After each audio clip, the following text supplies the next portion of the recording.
চড়া সুদহার, জ্বালানি সংকট, সেই সাথে গ্যাস বিদ্যুতের মূল্য আবারও বৃদ্ধির পায়তারার খবরে কপালে দুশ্চিন্তার ভাঁজ ব্যবসায়ীদের। তাদের দাবি, দেশে এখন ব্যবসার পরিবেশ নেই, ফলে গভর্নরের সাথে দেখা করে ব্যবসা গুটিয়ে নিতে এক্সিট পলিসি চাইলেন তারা। ব্যবসায়ী নেতারা বলেছেন, এপ্রিলে খেলাপি ঋণের নতুন নিয়ম চালু হলে অনেক প্রতিষ্ঠানই বন্ধ হয়ে যাবে। তার উপর নতুন করে ভ্যাট আরোপ, শ্রমিকের বেতন ভাতা বৃদ্ধিকে ব্যবসার অন্তরায় হিসেবে তারা দেখছেন। অনুপ অধিকারী তরুণ জানাচ্ছেন বিস্তারিত। স্বাধীনতার 53 বছরেও বিনিয়োগ বান্ধব হতে পারেনি বাংলাদেশ। এখনো এদেশে বিনিয়োগ করতে হলে 29টি প্রতিষ্ঠান থেকে 141টি ছাড়পত্র নিতে হয় একজন উদ্যোক্তাকে। অন্যদিকে গেল 3 বছরে গ্যাসের দাম বেড়েছে 400% বেশি। গ্যাসের দাম আবার বাড়ানোর পায়তারা চলছে। সেই সাথে উচ্চ সুদের হার, এলসি জটিলতা, বেতন বোনাস, উৎপাদন খরচ ও ডলারের রেট বৃদ্ধিতে এখন নাজেহাল অবস্থা তাদের। ব্যবসায়ীদের দাবি, বর্তমান পরিস্থিতিতে দেউলিয়া আইনের পরিবর্তন চান তারা।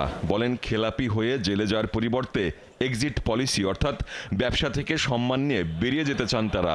রোববার বাংলাদেশ চেম্বার অব ইন্ডাস্ট্রিজের নেতৃত্বে বেশ কয়েকটি সংগঠনের 13 সদস্যের প্রতিনিধি দল বাংলাদেশ ব্যাংক গভর্নরের সাথে দেখা করে এমন দাবি করেন।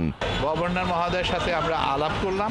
তার মধ্যে আমরা প্রথমেই বলেছি যে ভাই, আমাদেরকে একটা এক্সিট পলিসি এটা আপনি আমাদেরকে করে দেন, কারণ এই জেলে যাওয়ার থেকে বরং একটা এক্সিট পলিসি করলে অন্তত মান সম্মান নিয়ে যারা ব্যবসা করতে পারতেছিল তারা আমরা ফেরত যেতে পারি।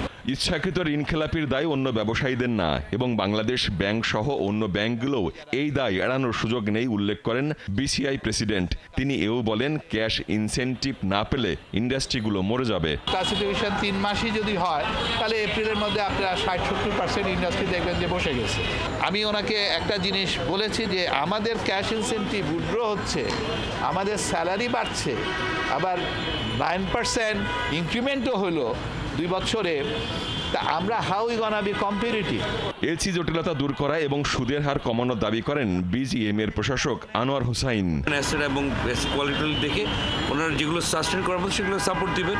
এক্সিট পলিসি সেই জিনিসটা রিফ্লেক্ট করবে, আর যেগুলো সাস্টেন করবে না, ভায়াবল থাকবে না, আলটিমেটলি সেটা কিন্তু আর সাপোর্ট দিয়ে লাভ নেই। তো ওনারা ভেরি প্র্যাগমেটিক একটা, আমার মনে খুব ভালো একটা জিনিস ওনারা করতে যাচ্ছেন। ব্যাংক রিফর্ম কমিটিতে ব্যবসায়ীদের অন্তর্ভুক্তি এবং এগ্রো প্রসেসিং ইন্ডাস্ট্রিকে গুরুত্ব দিয়ে সাপ্লাই চেইন ঠিক করার দাবিও করেন ব্যবসায়ী নেতারা। অনুপ অধিকারী তরুণ, 71, ঢাকা।